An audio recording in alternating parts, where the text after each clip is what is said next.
नमस्कार साथियों, PSP college में आपका हार्दिक स्वागत है।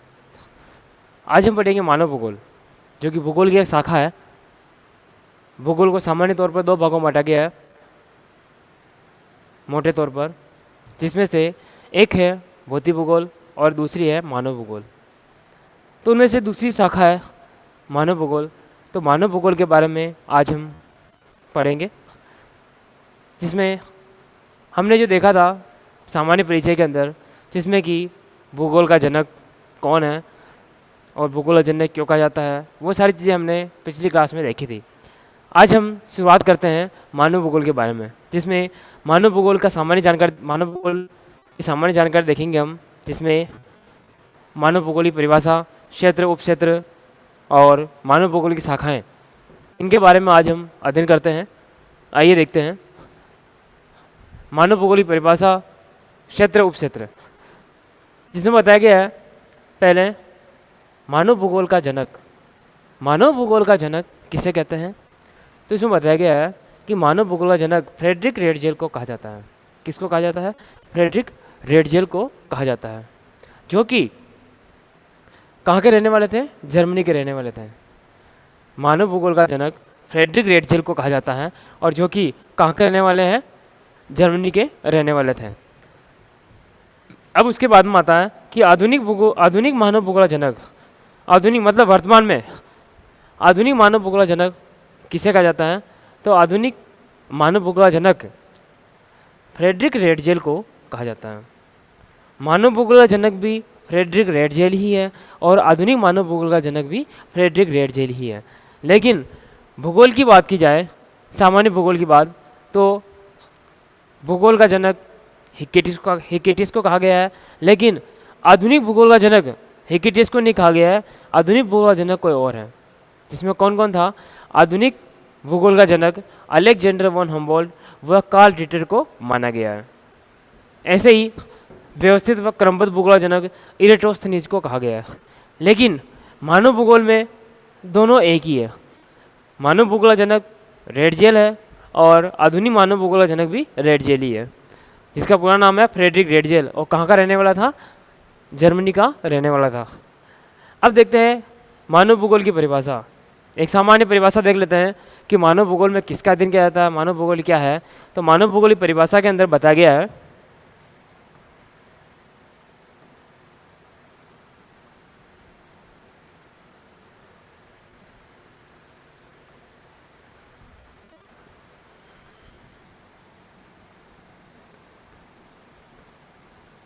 मानव भूगोल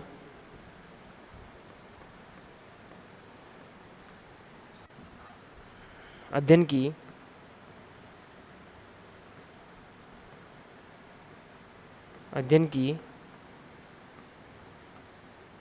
वह शाखा है, अध्ययन की वह शाखा है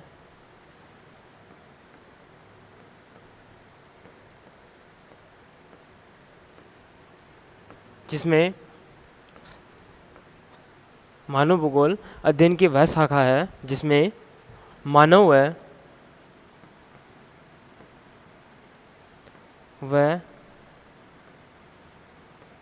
प्रकृति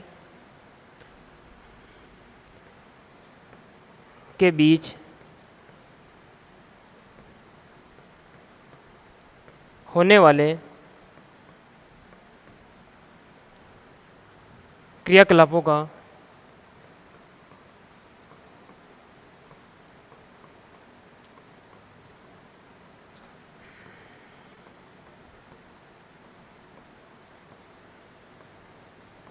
अध्ययन किया जाता है।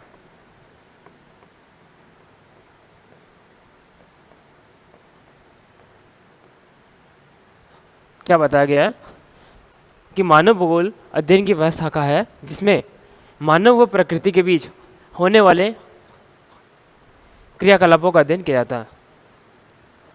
ठीक है ना? मानव और प्रकृति के बीच में कौन कौन सी क्रियाएं होती हैं, उन सभी क्रियाओं का अध्ययन मानव भूगोल में किया जाता है। या फिर यूँ कहें तो मानव भूगोल में मानवीय तत्वों का अध्ययन किया जाता है। अर्थात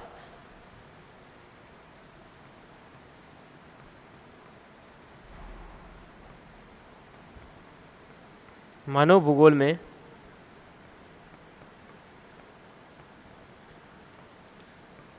में मानवीय तत्वों का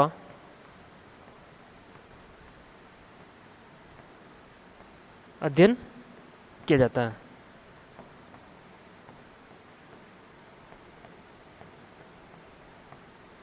ठीक है ना। मानव भूगोल में मानव और प्रकृति के बीच में जो भी क्रियाएं होती है उन क्रियाओं का अध्ययन मानव भूगोल में किया जाता है। और दूसरी परिभाषा में क्या बताया, अर्थात मानव भूगोल में मानवीय तत्वों का अध्ययन किया जाता है जो मानव द्वारा निर्मित होते हैं। उसके बाद आगे देखते हैं।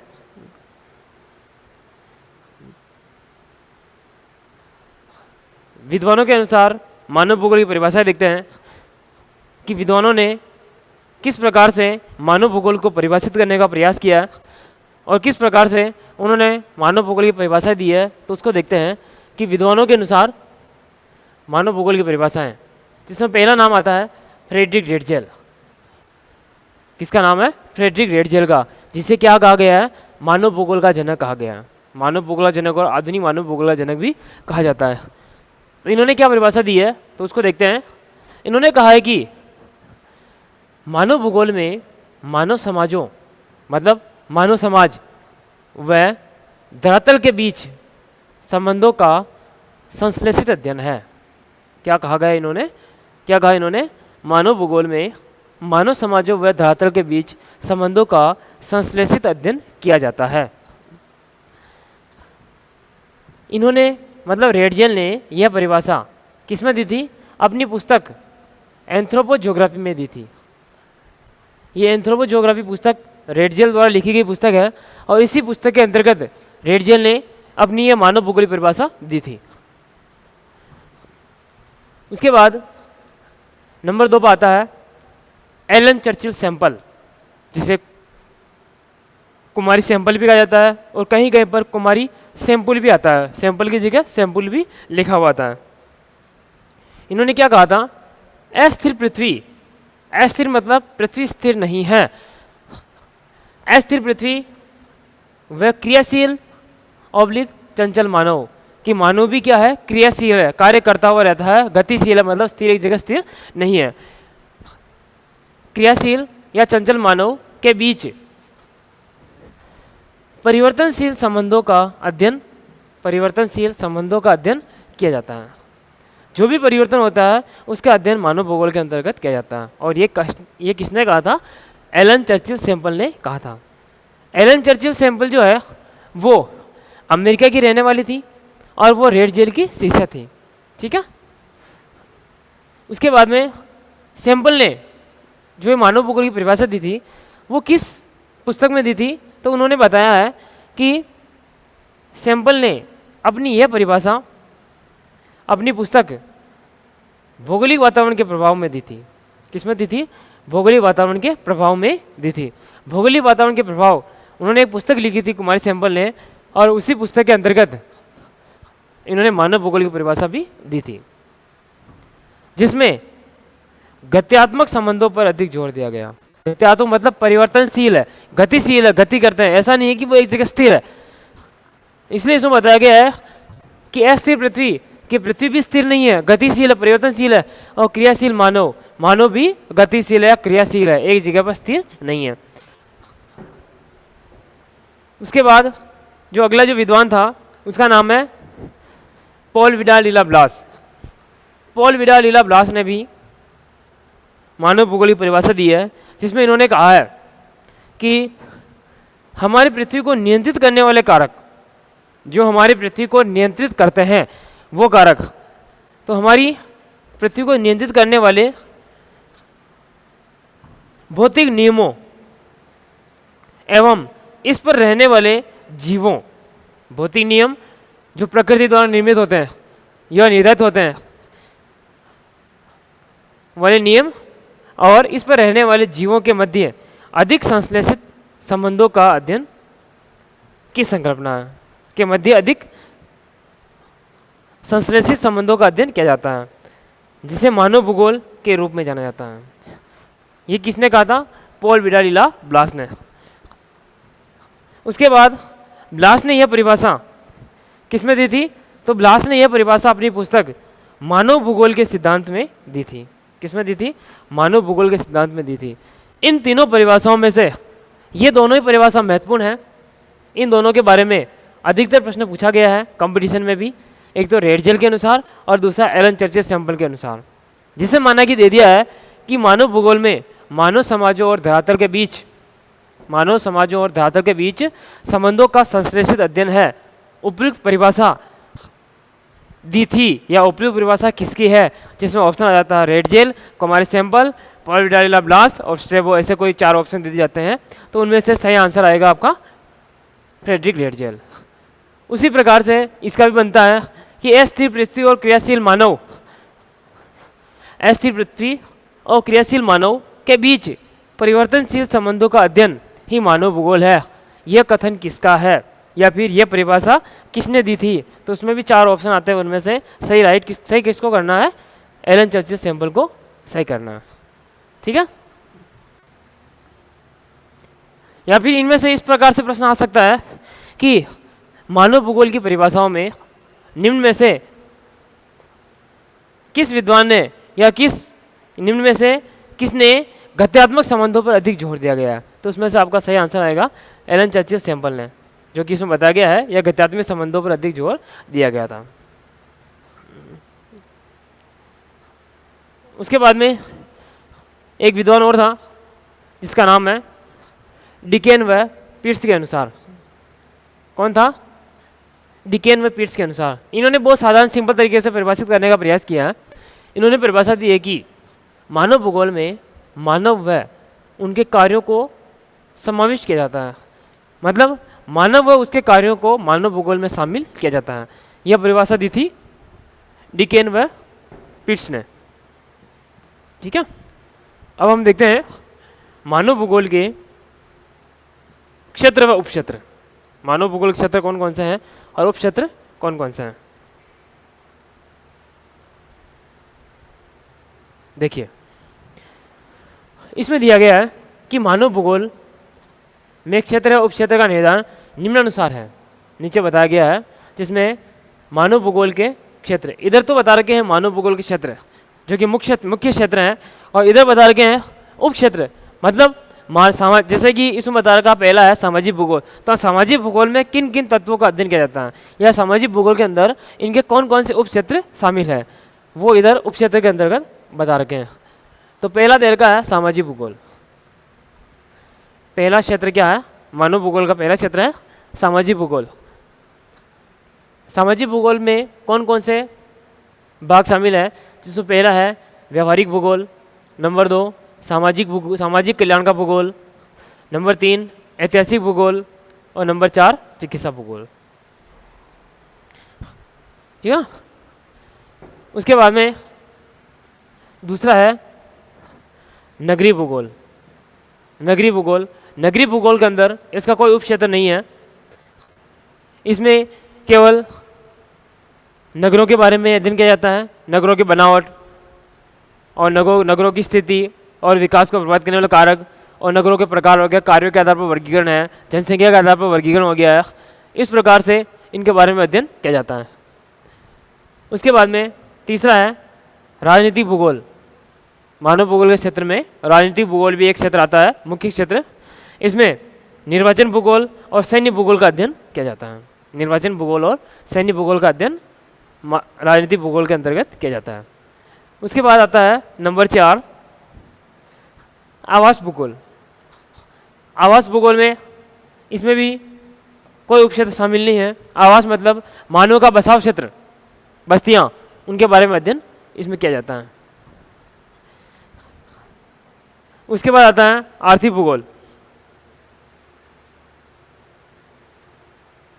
कौन सा है? आर्थिक भूगोल।